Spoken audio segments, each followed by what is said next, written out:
Alright guys, welcome back to Formula 1 drama. Lewis Hamilton is not happy with the Mercedes engineers, saying outright they refuse to listen to his suggestions when developing the W14. He wants those responsible to be held accountable, and with Mercedes pretty much in crisis now, is Hamilton also considering how much more of this does he actually want to put up with? Very much enjoy your thoughts in the comments below. Hit the like button if you enjoy. Subscribe if you're new as always. Getting like 300 subs, yes, I love to see it. Let's keep on going. Mercedes though, arguably in crisis. Internally, they don't seem to know what their opinion is right now and what they should do going forwards. They don't know why their deficit is so big to Red Bull. They apparently hit their development targets, which obviously they didn't set high enough because their car is, if anything, worse than it was last year, and the gap to Red Bull has basically tripled, according to Toto Wolff, in race pace at the very least. They have two concepts in the wind tunnel they are testing, but of course they can't just chuck $400 million at this problem like they could do pre-cost cap. They have to decide which route they're going to go down and do it quickly if they want to salvage anything from this season, or some at Mercedes believe, actually, you know what, let's not even bother with this season anymore. Let's just focus fully on 2024. They're one race in, and Mercedes are effectively, some at Mercedes, are chalking it off.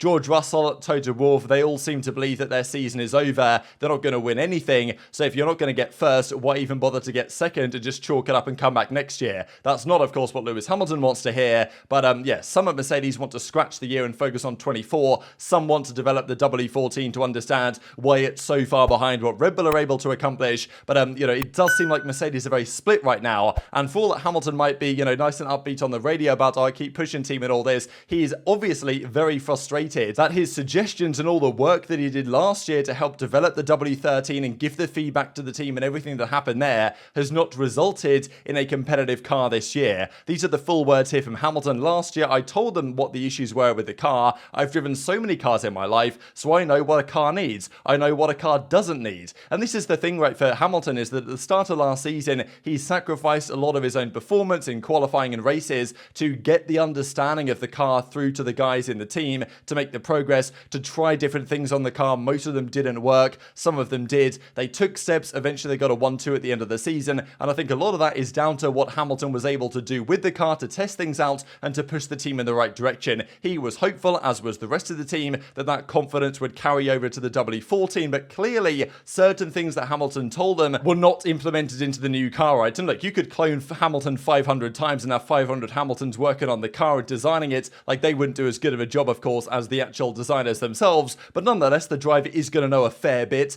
as to what the car should be like, what elements of the car they should focus on, where they should maybe change their philosophies to help in one idea or another, depending on what route they wanted to go down. And as he goes on to say, I think it's really about accountability. It's about owning up and saying, yeah, you know what, we didn't listen to you, it's not where we need to be, and we've got to work. So he wants the engineers that have refused to listen to his opinions, apparently over the last several months during this design process, to say, look, Lewis, we apologize, we didn't listen to what you were saying, and it's taken us down the wrong path eventually. Now, you know, if they'd have listened entirely to what Hamilton had said, would their car have been as quick as Red Bull? You don't really know. But he goes on to say this: we've got to look into the balance through the corners, look at all the weak points of the car, and huddle up as a team. That's just what we do. We're still multi-world champions. It's just they haven't got it right this time. They didn't get it right last year, but that doesn't mean we can't get it right moving forwards. And I will say I find the use of they very interesting, because Hamilton is very team focused. He says we quite a lot. We've got to work. We can get it right going forwards. You know, we've got to look into the balance and all this type of stuff. We're still multi-world champions. But he says when specifically talking of the engineers, I wonder which people he has in mind here, because I know people are looking at Mike Elliott right now, the head of that team.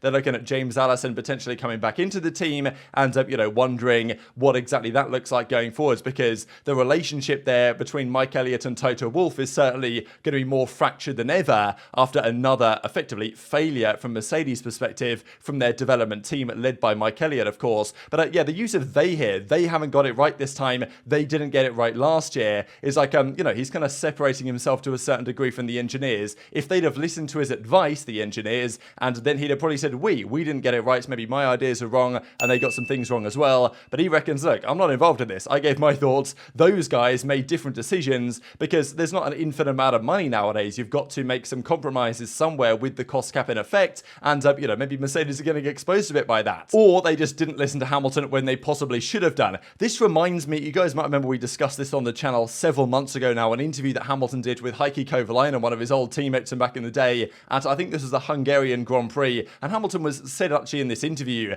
that he wants the engineers, this was back in August, right at the start of August, end of July 2022, to not be arrogant. He said, engineers, I don't want you to be arrogant. If we got it wrong, this car concept, and the no pods, the zero pods aren't the way to go, like, you know, we have to be humble and recognize that if we did make a mistake, now is the time to change our mind and go down a different route. And he said, look, if they want to make the decisions that they want to make and stick by this concept, then I'll stand by them as long as they're sure they're correct. But he was like, don't be arrogant and ensure that we get this right next year. And, you know, that's what he said back in August. And clearly at the time he was hearing that maybe we wanted to stick with that concept and people were unsure. Turns out they did stick with it. And you can't really blame them so much for sticking with it just because they did make progress over the season. They were quicker than Ferrari for the majority of the final races. They did get a 1-2 in Brazil. So you can understand why they thought, you know what, the W13 made such great strides. We've got to continue on this route. But the thing is, the Red Bull last year was so far below its potential, right? It was obviously a great concept last year's Red Bull. It won 17 of the 22 races, but it started the year massively overweight. They didn't even bring the lighter upgrades halfway through the season. They saved them for next year. That car obviously had way more in it, and Red Bull have turned up this year with an upgraded version of that car that's basically a second quicker than last year's RB18, and looks like it's going to dominate everything. So I don't think Mercedes can be too surprised that their rivals are way further down the road, especially when they aren't. But clearly hot words from Hamilton, right? They didn't listen to me. They've got to own up to that fact. And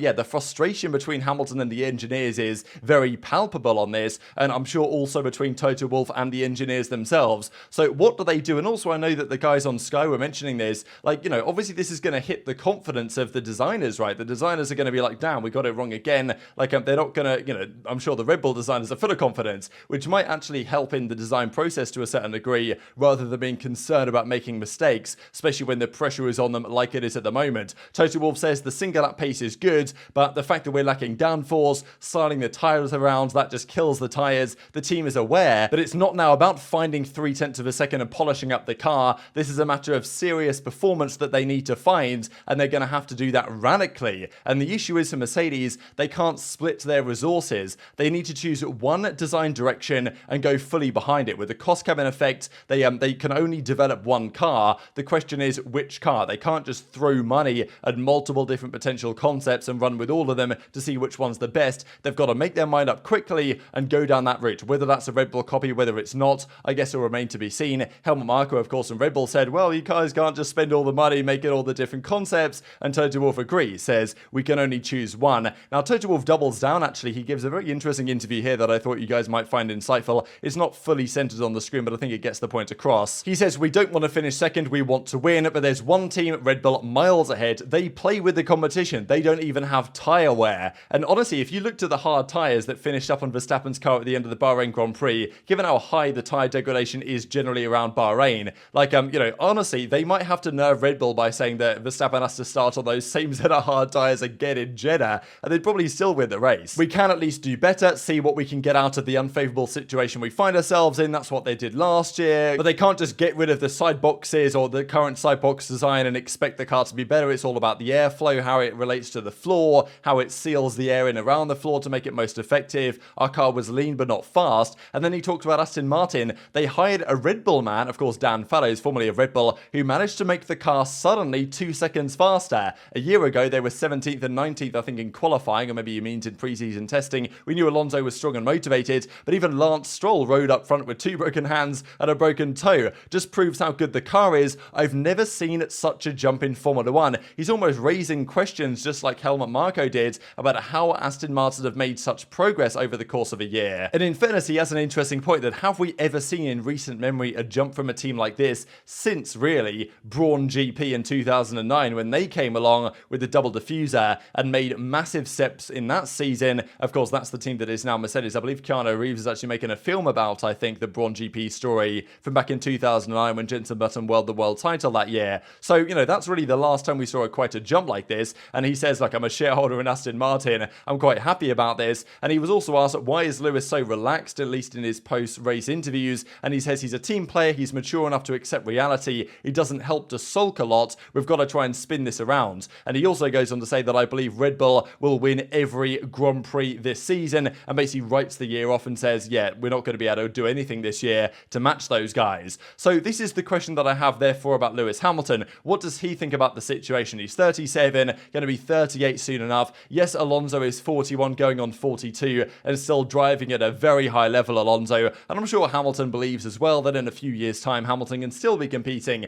at the high level of driving ability that he is at today. He might not be prime Hamilton, that was maybe around in 2018 or so. Alonso is not prime Alonso necessarily, but he's still driving at a very good level and a good enough level to win a championship in the right equipment. But that's the thing in Formula 1, that even though the driver and the athlete can still be performing at that level, if the equipment isn't there, the career can fizzle out, as it looked like was going to happen for Alonso since pretty much 2012, until he's had the miraculous comeback this year with this AMR 23 that's a very competitive car. So what will Hamilton think, Reg? Well, he think, you know what, Mercedes, I've had enough of this, because he hasn't signed a new contract, and I know that the likes of Jenson Button and others did raise the question before the season, like, why hasn't he signed a new deal yet to extend beyond 2023? Is that because he wants to see, is the car any good? Turns out the car isn't any good. Hamilton denied that and said, no, I love Mercedes, I'm part of this team, I'll be here for a while longer. And he seems to still enjoy his racing, but if he's got to suffer through an entire season of a car that isn't going to be competitive and they're not even going to work on because they're focusing on next year's,